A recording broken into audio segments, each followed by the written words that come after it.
Hello everybody, welcome back to Regency Radio Podcast. Thank you very much for tuning in to our show today.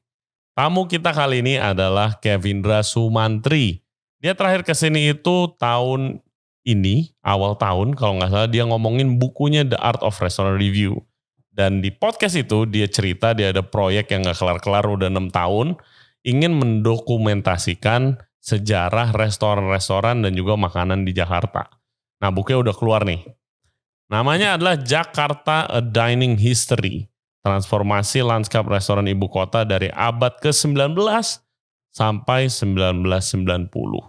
I've read the book, isinya luar biasa banget. Ternyata guys, zaman dulu Batavia, kota Jakarta, itu jadi destinasi tourism di Asia. Salah satu yang paling top. Ada banyak hotel-hotel besar, grand hotel yang menyajikan restoran makanan Prancis yang luar biasa mewahnya. Dan buku ini cerita dari zaman itu, zaman Jepang, zaman baby boomers, waktu perang selesai, sampai ke era 90-an. So interesting, you will learn a lot by reading this book about our beloved city. Oke, dan yang menariknya, ini teaser aja, katanya ini buku akan dibikin film, series. So, stay tuned for that as well. Jangan lupa subscribe di Regency Radio Podcast YouTube channel. Kita juga ada di Spotify, Apple Podcast, Google Podcast, dan Anchor App. For further updates, please check out our Instagram di Regency Radio. Okay, please welcome Kevindra Sumantri. Enjoy the show.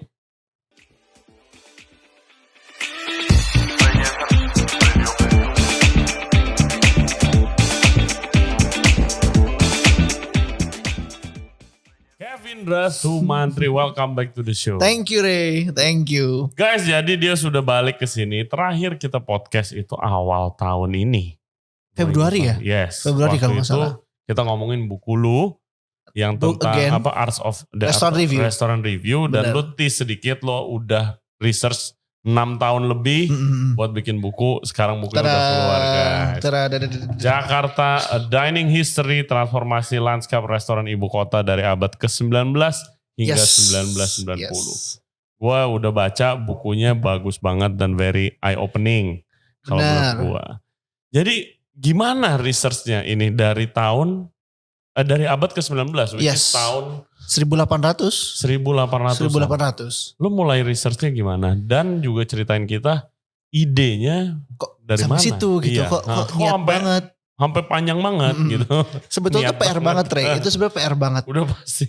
Kayak setiap orang nanya kayak risetnya tuh kalian, lo tuh gimana risetnya? Gue selalu bilang, ini tuh udah kayak lo cari informasi yang kececeran yang lo gak tahu gimana cara numpukin ya gitu. Karena lo gak tahu mulai dari mana. Yes. Right? Sebetulnya gue itu tadinya mau nulis stop dari awalnya 1970. Startnya gitu. Gue gak tahu ke belakang tuh ada apa. Gue cuma merasa wah keren ya 1970 tuh era anak muda, disco, hotel bintang 5 gitu. Lah kok lama-lama pas gue mencari beberapa riset tentang 1970, tiba-tiba gue tahu tentang Hotel des Indes atau Hotel des Anges, terus kok makin seru ke belakangnya. Terus akhirnya ya gue mencoba, awalnya itu adalah almarhum Pak Bondan. Jadi beliau yang bilang sama gue, coba deh kamu cari tahu tentang restoran A, B, C, D gitu. Ketika gue mencari tahu tentang restoran, ada Tan Gui namanya, Miranda di Besuki dulu, Jalan Besuki, terus restoran Trio dan lain sebagainya. Ya sebetulnya riset itu kan akhirnya menuntun ke banyak data lainnya kan. Tiba-tiba gue menemukan lah data-data kecil kayak, loh kok lucu ya ada toko kue ini, loh kok lucu ada ini. Nah, mundur makin lama makin ke bawah mundur tuh. Sampai akhirnya gue rasa enggak, pasti bisa nih. Yang tadinya akhirnya gue mencari dari bahasa Indonesia, masuklah gue ke bahasa Belanda. ke kayak koran buku bahasa Belanda gitu. Tapi justru ya itu yang menarik, bahwa memang ada fakta-fakta yang gue temukan akhirnya ketika masuk tahun abad 1890 sampai mundur saking gue penasarannya, dan akhirnya gue dikasih tahu sama Pak Scott Merelis. Pak Scott itu yang bikin buku Jakarta Postcard Series. Dia bilang kamu kalau misalnya mau cari tahu tentang narasumber Jakarta zaman dulu era Batavia kata di kolonial, go to this website gitu atau go to this place. Ya udah, gue inget banget gue ketemu Pak Scott itu di M Block. ngobrol, terus ya pulangnya gue cari dan ternyata beneran ada data-datanya. Nah, akhirnya dari situ, dari pengumpulan data itu gue ke Perpustakaan Nasional, cari koran-koran lamanya mereka, ada juga datanya sesuai. Disitulah ya akhirnya ya mentok-mentok gue temukan paling awal ya 18-15 data yang terlama yang ada di buku gue gitu ya, tentang food related topics di buku ini. Dan lu juga interview orang-orang yang inget masa itu juga ya. Karena gue mikir akan menarik kalau misalnya ada perspektif mereka yang pernah menikmati masa itu gitu. Jadi waktu itu gue sempat interview baru aja meninggal almarhumah Ibu Tuti Roseno, profesor beliau. Waktu gue interview beliau umur 83. Masih ngerokok di perpustakaannya dia gitu. Dia itu foodie pada masanya. Foodie banget. Tahun 60-an tuh foodie banget pada masanya. Terus gue interview Ibu Lina, general manajernya restoran Cahaya Kota. Gue interview Pak siapa namanya gue lupa. Yang punya Bami Gundang dia. Banyak tokoh-tokoh yang gue interview. Berdasarkan masa-masa tersebut.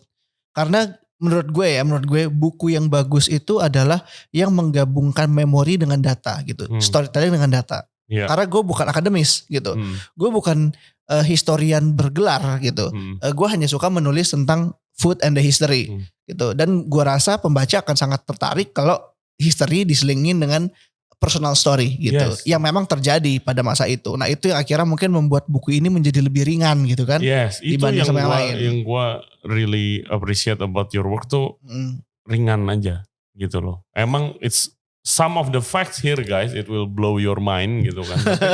Kayak dibawakannya dengan ringan santai aja, ya, dengan santai. Nah itu penting juga, jangan terlalu kaku gitu kan. Bener. Kan ada yang akademis banget tuh. Bener. Kayak lu baca sejam aja 10 halaman udah pengen break dulu gitu kan.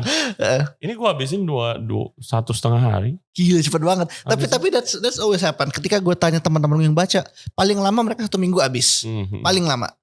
Which is itu bagus banget. Berarti memang impact yang gue pengen dari buku ini dengan ditulis secara ringan dapat gitu. A page turner gitu kan. Iya, page turner kayak gue pengen baca lagi. What's next gitu.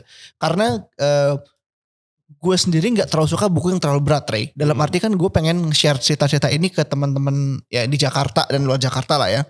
Kalau buku ini berat, yang nanti baca cuma akademis gitu. Betul. Atau cuma orang-orang yang memang go to that book untuk reference dia punya kerjaan dia gitu, atau dia punya dia lagi mau bikin makalah atau dia mau bikin skripsi. Nah gue nggak mau buku gue jadi kayak gitu. Jadi gue pengen kalau lu lihat deh buku-buku food history di luar, mereka membawakan ceritanya tuh enak banget gitu. Betul. Setuju. Bukan ringan ya, tapi sangat tertutur dengan baik gitu. Jadi gue baca juga ringan gitu. Weekend gue bisa santai bacanya. Gue pengen have that feel. Oh, you got it. You certainly got it. Congratulations by the way. Thank you. Tanggal 24 ini loh. 24 November tersedia di seluruh Gramedia nasional. Yes. Akhirnya gak perlu pre-order saudara-saudara. Gak perlu pre-order. Paint us a picture. Dan menurut lu gimana waktu di zaman abad ke-19 berdasarkan research lu gitu. Kalau lu sendiri. Aduh gue pengen tinggal di situ. Lu Lo kalau pernah nonton filmnya Woody Allen, Midnight in Paris, nah itu mungkin kayak gitu-gitu filmnya, vibe-nya. Gue juga kebayangin waktu itu Grand Budapest Hotel. Nah iya kayak gitu-gitu kan. Grand Hotel era. Grand Hotel era Yes. Gitu, dimana pada zaman itu, which is ini lu udah pernah bilang di podcast kita sebelumnya, Indonesia itu jadi destinasi. Ya pada saat itu, betul. Yes, betul. Destinasi. Dan berdasarkan research kita juga emang Belanda waktu itu emang ingin menjadikan ini tuh jadi tourism place. Tourism place, betul. Dimana kayak menu-menunya guys, gila banget. Menu makanan Perancis. Anything yang lo bisa temukan. Terus kayak yang itu ada, gue suka banget makan riz de veau kan, sweet bread. Itu ada di menunya gitu. Sekarang nyari udah setengah mati. Exactly. Jadi itu yang seru. Kalau tadi lo bilang gimana pada saat itu adalah yang gue kaget ya. Kita bilang kalau sekarang kan kalau kita lihat tren itu nyampenya cepat, of course lah, sosial media, teknologi, lo travel kemana-mana.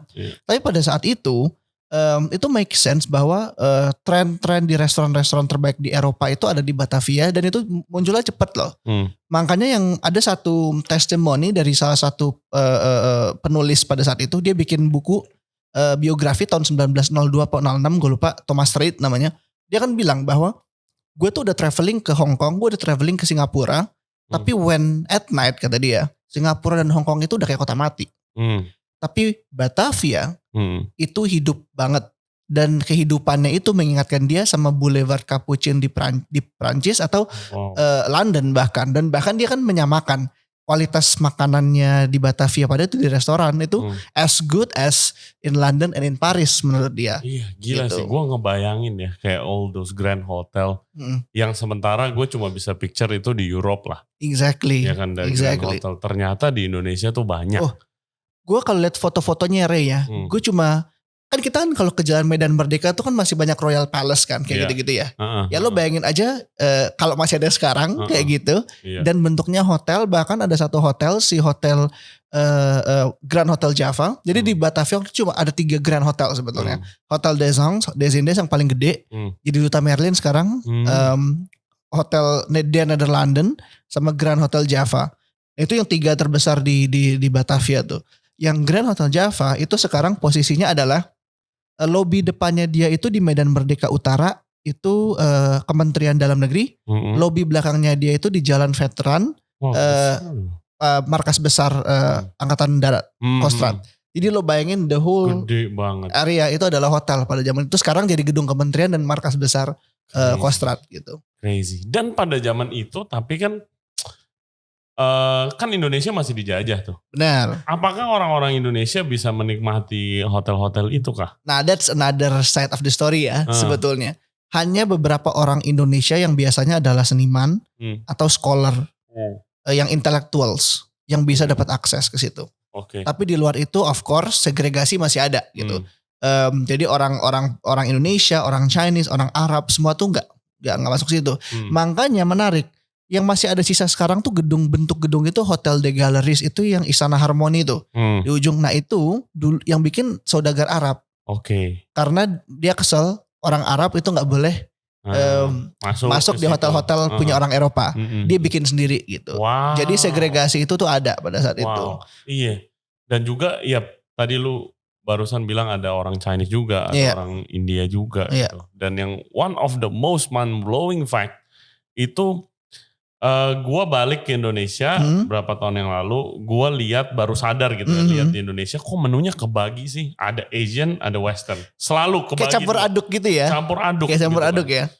Ternyata gue pikir ya karena orang pengen menyediakan semuanya aja gitu. Ternyata dari zaman itu pun sudah ada. Exactly. Kebagi 2.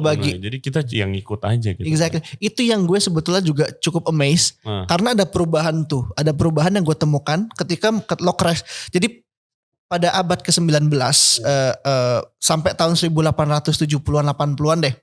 Lok restoran itu mostly masih makanan Prancis dan Belanda. Menunya semua gitu. Dan ya sedikit Inggris lah. Tapi begitu masuk ke akhir 1890-an dan udah masuk ke 19 abad ke-20, which is 1900 gitu ya. 1920, 1930.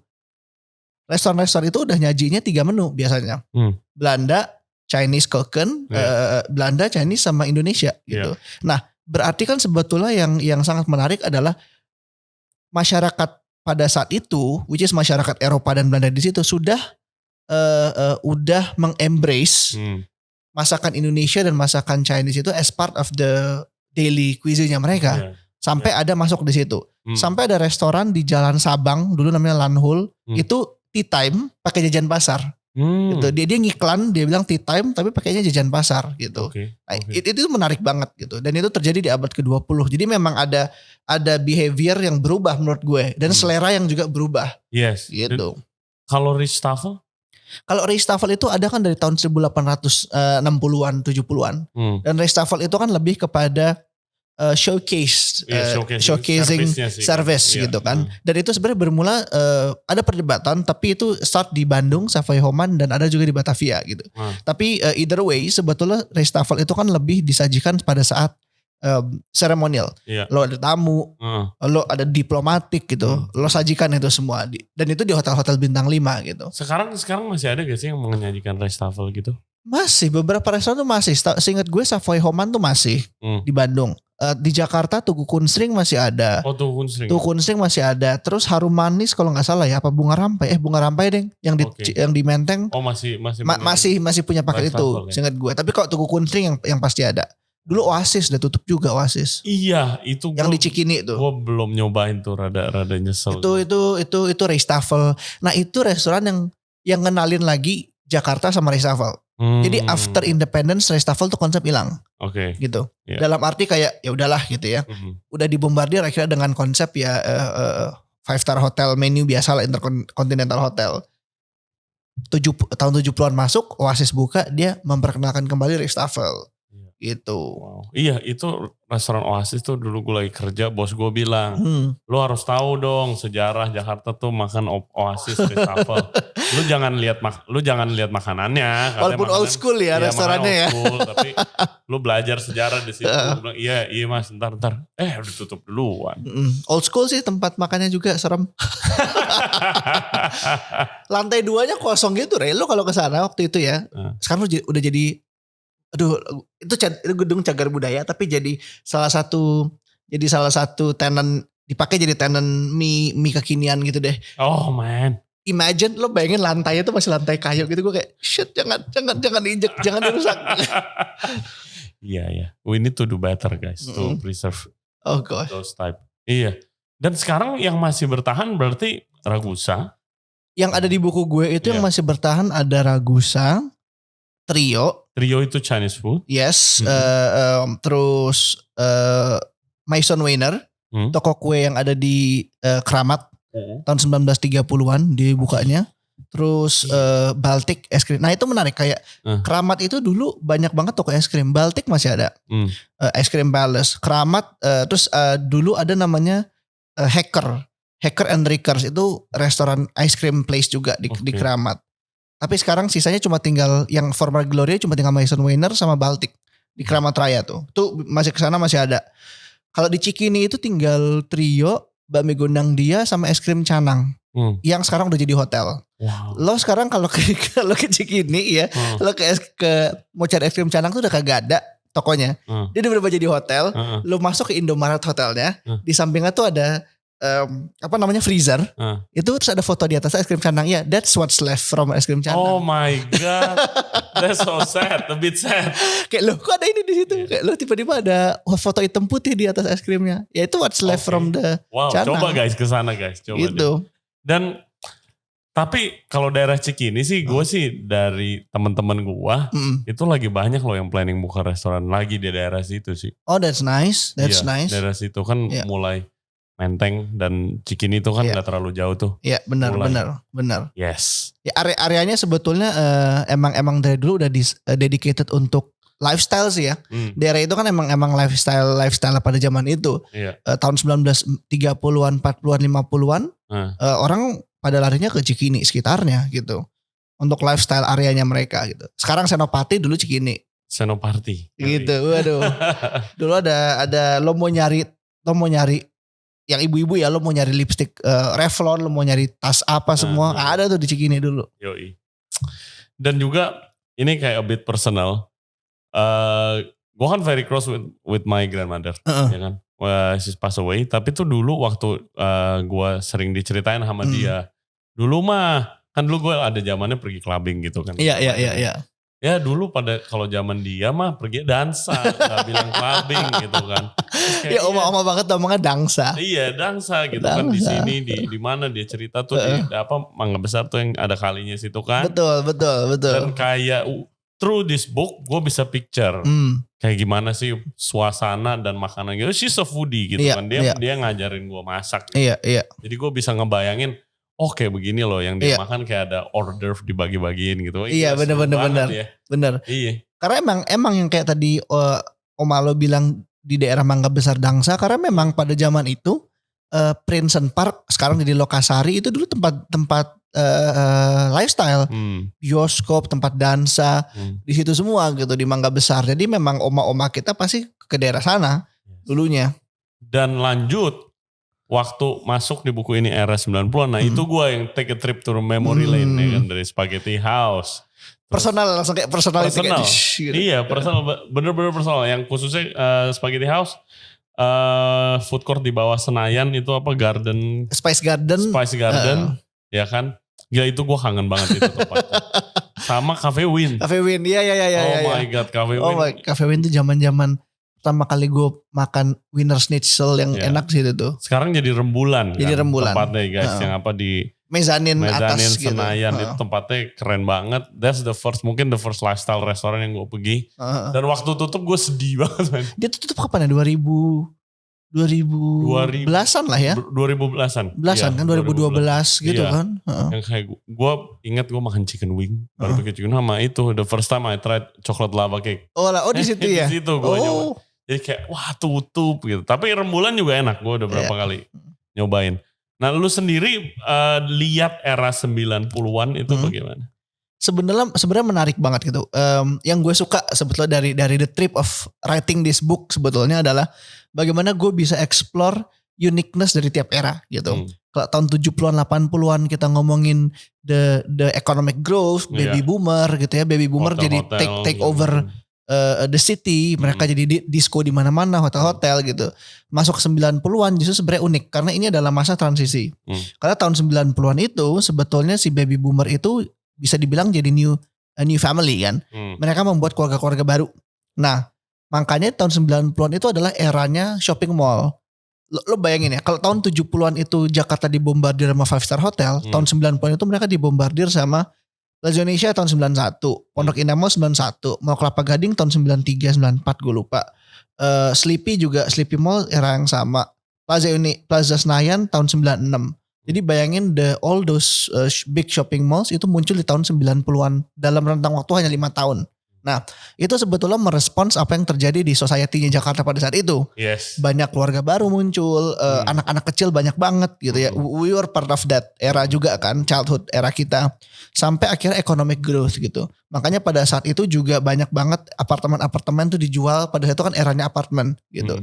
Nah, itu sebenarnya menunjukkan bagaimana the landscape untuk kota Jakarta tuh udah mulai lebih internasional gitu. Nah, itu juga tahun 90-an masa-masanya Kemang kan booming. Karena expat itu mulai banyak settle di daerah situ. Komunitas mereka udah mulai terbentuk secara maksimal. Nah, tahun 90-an juga adalah katalisnya Little Tokyo di Melawai. Karena project-project Jepang di daerah Senayan tuh Kajima Group, Sumitomo semua tuh. Makanya kalau kita ke Senayan dari Ratu Plaza ke belakang itu kan all Japanese corporation. Plaza Senayan semuanya Kajima. 2 gedung besar Sumitomo ya kan yang depannya sebelah Ratu Plaza. Ratu Plaza sendiri Japanese corporation. Nah, pada saat itulah memang akhirnya mereka perlu tempat untuk ya komunitas mereka gitu kan, izakaya style segala macam. Muncullah Little Tokyo pelan-pelan pada saat itu. Nah, itu yang sebetulnya terjadi secara organik di Jakarta. Nah, itu yang buat gue tahun 90-an itu menjadi katalis dari banyaknya tempat-tempat populer sekarang gitu.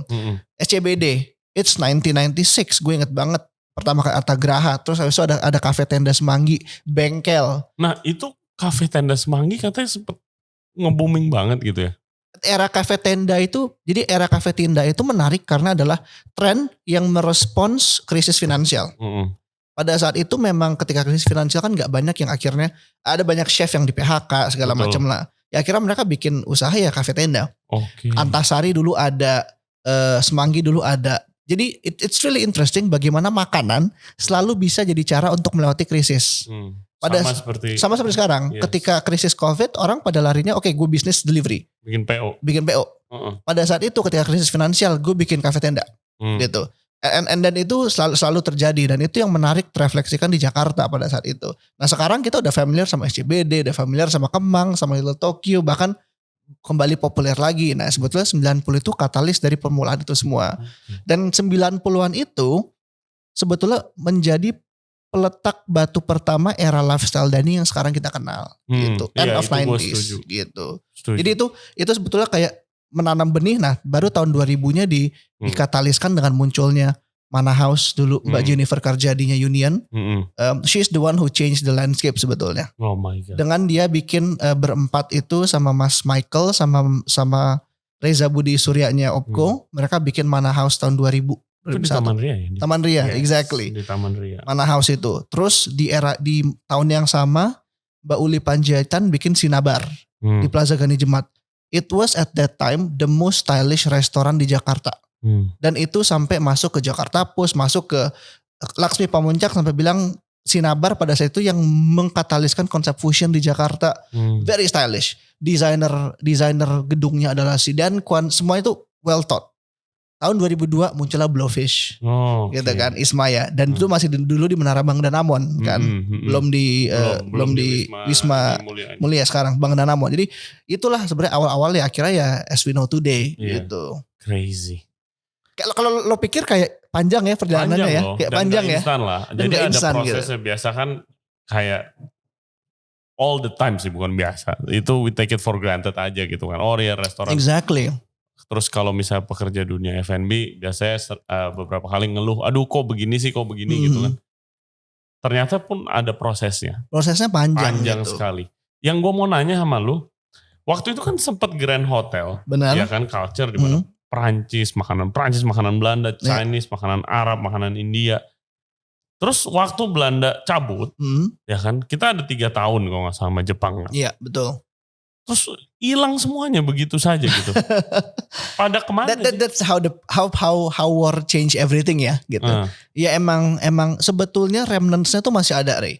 Jadi sebetulnya remnants-nya itu masih ada sampai tahun, bahkan setelah Jepang di situ pun restoran-restoran itu masih ada gitu. Tapi memang the powernya Dutch udah hilang ya. War change everything lah. Perang mengubah semuanya. Mereka pada balik pulang, travel ditutup. Itu kan sebetulnya, karena kan sebetulnya ketika kita lihat yang bikin Batavia itu booming pada saat itu adalah terusan Suez dibuka. Jadi traveler itu bisa dari cepat langsung masuk ke kita ke Batavia, terus munculnya kapal uap, teknologi transportasi gitu kan. Jadi semua jadi lebih cepat segala macam, booming deh tuh tourism. Makanya banyak ada, kalau lo buka peta Batavia tahun 1920 bahkan ya. Masih ada itu sekitar 22 sampai 25 hotel di sekitar Medan Merdeka dan sekitarnya Menteng. Jadi ada sekitar 20-an hotel just to cater the tourist. Gitu pada saat itu. Nah itu ya, dan kalau lo lihat juga buku-buku panduan old travel guide vintage zaman dulu gitu ya. Itu mereka menulisnya kalau nggak Jakarta, Bandung, Semarang gitu-gitu. Jadi Batavia, Bandung, Semarang selalu part of the tourist plan. Nah, perang ya ngubah itu semua, apalagi di daerah ketika perang itu muncul kan, Indonesia itu baru terlibat perang itu kan ketika tahun 40-an sekitar 42 sekitarnya lah ya. Tapi the conflict itu kan sudah terjadi di Eropa kan, udah lebih dulu gitu. The Nazi and everything lah gitu. Udah mulai duluan gitu. Nah, itu mempengaruhi itu semua. Gitu. Iya, gue lihatnya. Soalnya ada poin di mana dari itu Grand Hotel gitu segala macam, tiba-tiba kok jadi tidak segrande itu. Kok tiba-tiba lifestyle hilang gitu kan. Lifestyle kok hilang gitu. War changes everything. Iya. Itu. Dan habis itu di demolish gedung-gedungnya. Kan kesel ya.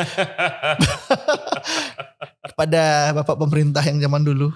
Dan terus gue lucu aja lihat flyer-flyernya zaman dulu gitu kan. Iya, vintage. Iya. Vintage flyer apa?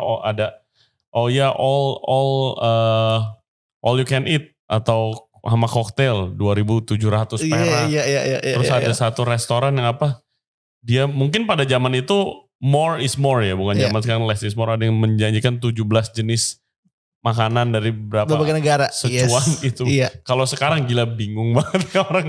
Lo jangan sedih. Fix Viking, restoran all you can eat Indonesia yang di Indonesia pertama, yang dia buka tahun 70-an sekitarnya, namanya Fix Viking. Dia nyajiin 70 sampai 80 menu. Gile. Lo pengen eat makan apa tuh 80 menu. Sadis. Apa Korea, Sichuan, Jawa Barat, Jawa Timur. Gila gue. Iya karena mungkin ini ya kayak masyarakat zaman itu kayak melihat makanan itu jadi something to showcase gitu, kayak show your wealth gitu, your status simbol lah gitu. Betul. Which sampai sekarang masih sekali. Ngapain ke Senop? Iya kan, benar. Kayak gue nggak peduli abis gajian ini gue abis, tapi yang penting gue bisa tampil. Iya. Kenapa kebaca banget bisnis F&B. Abis gajian rame. Langsung miskin. Tanggal tua berkurang. Iya. Aduh. Dan gue denger nih katanya Jakarta Dining History mau dibikin series. Yes.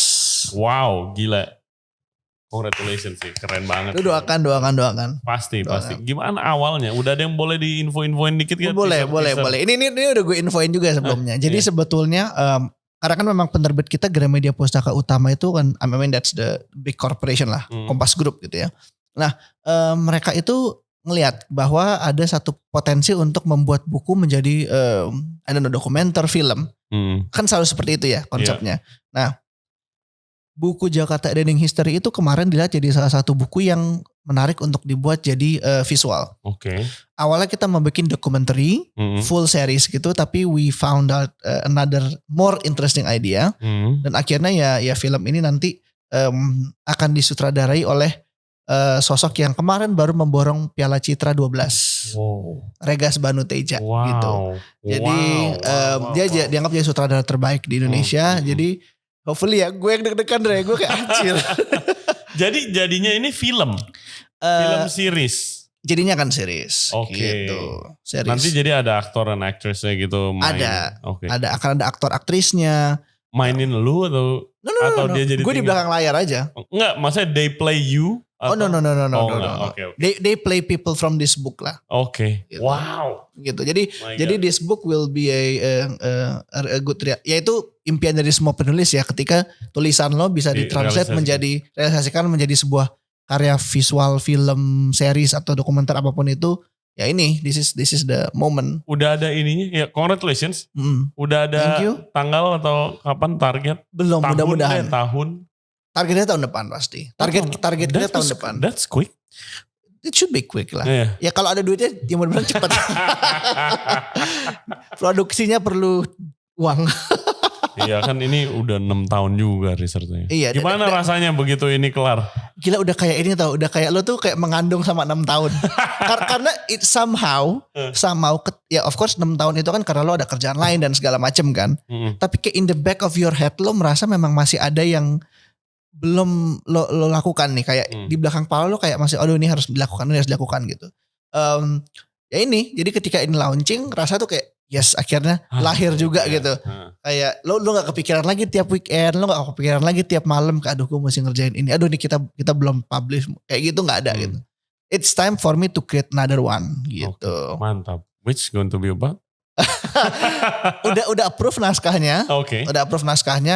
Ada 2 sebetulnya. Satu itu tentang one interesting one. Ini gue gak boleh sebut, tapi yang satu lanjutannya ini. Wow. Jadi it's going to be more into tahun 2000-an gitu, the contemporary era. Iya. Dan approach gue adalah gue pengen ini lebih ke testimoni dari orang-orangnya juga gitu. Jadi ini kalau buku ini lebih banyak riset dari segi data, yang nanti era tahun 2000-an akan lebih kepada dari cerita. Oke. Gitu. Ini aja yang dari 90 udah ada outlet-outlet yang disebutkan ini. Yang dulu teman kerja gue pernah kerja nih di sini. Iya. Tapi yang kayak dulu mulainya dia di sini nih gitu kan. Iya. Dia cerita sama gue. Kayak ada yang udah senior banget dulu kerja di Hard Rock. Iya. Ada yang udah senior banget. Kayak Bona, mixologis terkenal. Dia kan mulainya di Planet Hollywood. Gue di podcast dia cerita gue digembleng abis-abisan men. Disuruh cuci piring, cuci WC. Iya. Di Planet Hollywood. Exactly. Gitu. Ya, nanti kalau tahun 2000-an sih wah seru banget sih. Soalnya Planet Hollywood sama Hard Rock itu sekarang kan restoran pada bikin merch ya. Merchandise. Yes. They are the one who started duluan kan. Konsep restoran dengan merchandise. Kalau sekarang event apa seragamnya dijual. Yes gitu. Dulu mereka udah melakukan itu duluan gitu sebetulnya. Dan menarik banget. Nah itu yang nanti pengen gue bahas di tahun 2000-an gitu. Kayak karena tahun 2000 itu menarik juga Rey. Tahun 2000 itu lebih kepada creative scene.